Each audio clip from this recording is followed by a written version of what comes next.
নমস্কার বন্ধুরা, আমার এই চ্যানেলে তোমাদের সবাইকে স্বাগত। ভিডিওটি শুরু করার আগে আমার একটা ছোট্ট অনুরোধ, দয়া করে ভিডিওটি লাইক করো আর চ্যানেলটি সাবস্ক্রাইব করো। তাহলে চলো ভিডিওটি শুরু করা যাক। আমার দিদি খুব মোটা ছিল। যখন তার বিয়ে হলো তখন আমাকেও বিয়েতে যেতে হয়েছিল। সেই সময় আমি ভুল করে তার ঘরে উকি দিয়েছিলাম। ভিতরে গিয়ে দেখি জিজু খুব হতাশ হয়ে বসে আছেন। ঠিক তখনই আমাদের চোকাচোকি হলো। আমি যে বিয়েতে আসতে লাগলাম, জিজু আমার পিছু পিছু ছুটে এলেন। তারপর বললেন, তোর দিদির শরীর এত মোটা যে আমি তাড়াতাড়ি ওর থেকে ক্লান্ত হয়ে গেছি। এখন ওর বদলে তুই আমার সেবা কর। সেই রাতে জিজু আমাকে পুরোপুরি বউয়ের মতো বিছানায় নিয়েছিলেন, টানা 5 বার। আমি তো শুধু দিদির বিয়েতে এসেছিলাম, কিন্তু এর জন্য আমাকে এত বড় মাসুল দিতে হবে আমি ভাবিনি। আমার নাম কাজল আর আমার দিদির নাম মনীষা। সে আমার থেকে 3 বছরের বড়। যখন তার বয়স 22 বছর হলো তখন তার বিয়ে হয়ে গেল। বিয়েতে আমি তার বাড়িতে গিয়েছিলাম। দিদির বিয়ের সময় আমার সৎমা আমাকে একটা ব্যাগ দিয়েছিলেন, ভর্তি আবার জামা কাপড় ছিল। তিনি বললেন, মনীষার সঙ্গে কাউকে 6 দিনের জন্য থাকতে হবে। আমি চাই তুই তোর দিদির সঙ্গে যাস, কারণ সেখানে তোর সঙ্গ দিতে বলেছে। মায়ের কথা শুনে আমি ব্যাগটা নিয়ে জিজুর গাড়িতে রেখে দিলাম। দিদি পাশের বাসিতে গেলাম, কিন্তু জিজু আমাকে একটু তীক্ষ্ণ চোখে দেখলেন। আমার পাশের সিটে বসে পড়লেন। তারপর আমার দিদির শ্বশুরবাড়ি পৌঁছে গেলাম। দিদির শাশুড়ি খুব ধুমধাম করে আমাদের স্বাগত জানালেন। দিদির বিয়ের 4 দিন পর শাশুড়ি নিজের বাড়ি চলে গেলেন। তিনি ছেলের বিয়ের জন্য 4 দিনের জন্য এই শহরে এসেছিলেন। 4 দিন কেটে গেল, বিয়েও ভালোভাবে হয়ে গেল।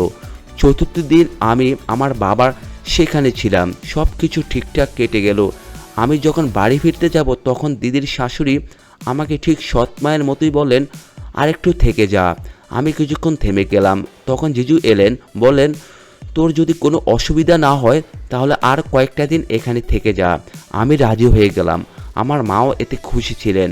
তারপর দিদি আর জিজু বাইরে গেলেন, আমাকেও সঙ্গে নিয়ে যেতে বললেন। আমি তাদের জুটি দেখলাম। দিদির শরীর সাধারণ আর দিদি ভারী।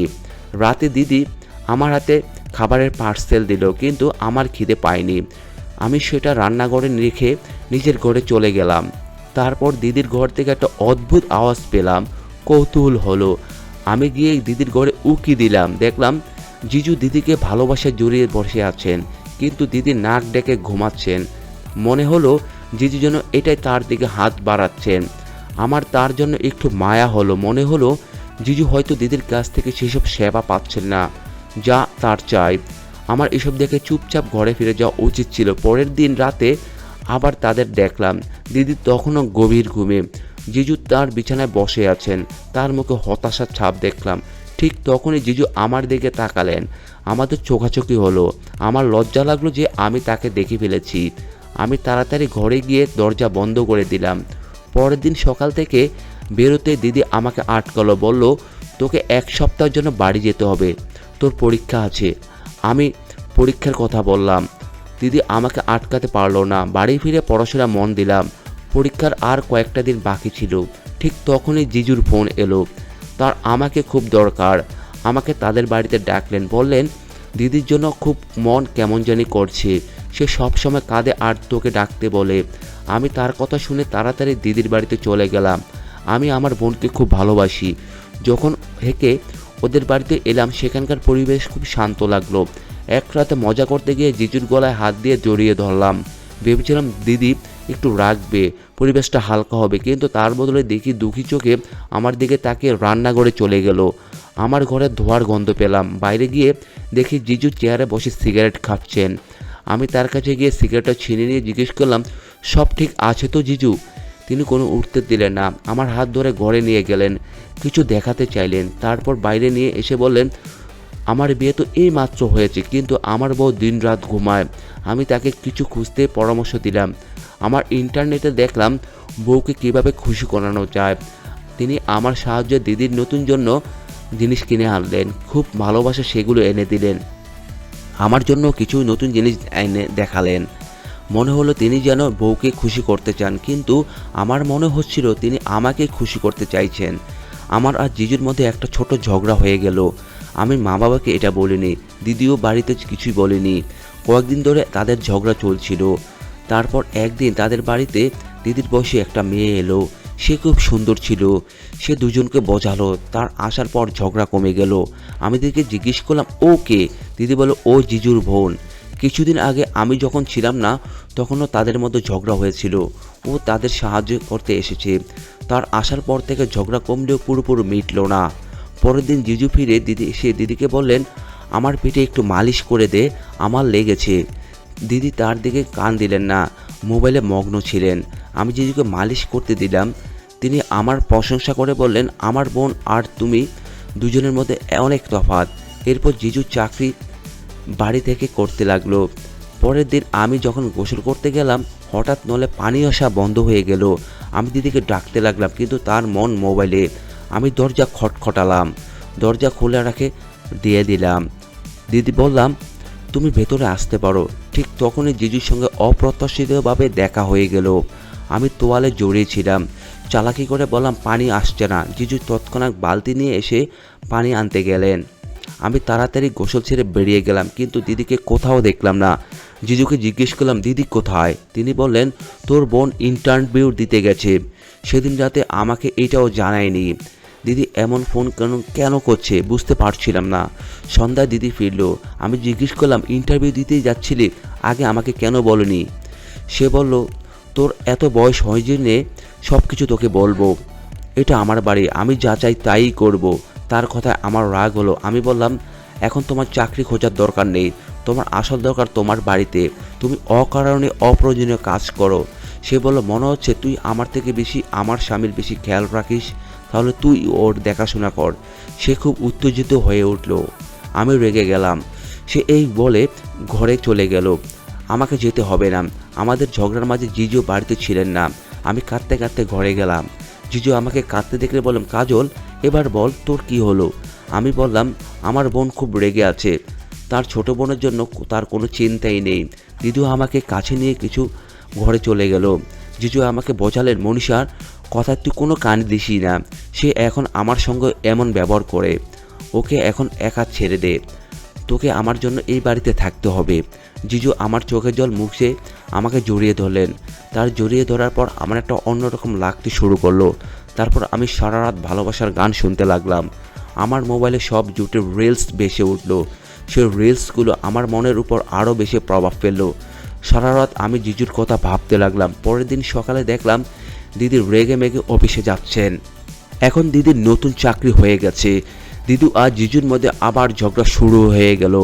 আমি তাদের ঝগড়ার কারণ জানতে চাইলাম, তাই সেই রাতে আমি তাদের ঘরে উকি দিলাম। তখন দিদি আর জিজুর মধ্যে ব্যক্তিগত চলা চলছিল। জিজু যা দিদির কাছে চাইছিলেন তা বেশিরভাগ সময় পাচ্ছিলেন না। তাদের কথা থেকে এটা বুঝতে পারলাম এটাই হতে পারে তাদের ঝগড়ার কারণ।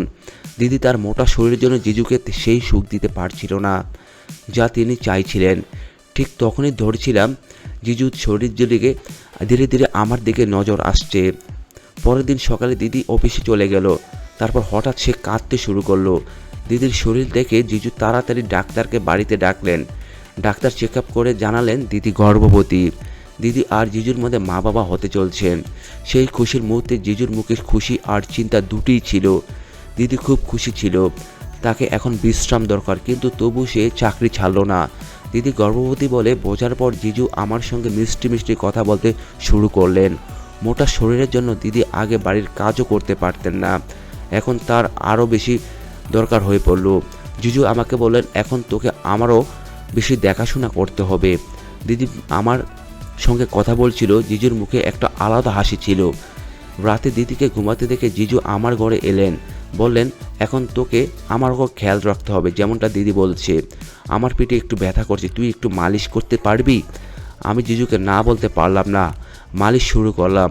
মালিশ করতে করতে জিজু বললেন মাঝে মধ্যে মনে হয় তুই তোর বোনের বদলে আমার বউ হওয়া উচিত ছিল, তোর মধ্যে একটা বউয়ের সব গুণ আছে।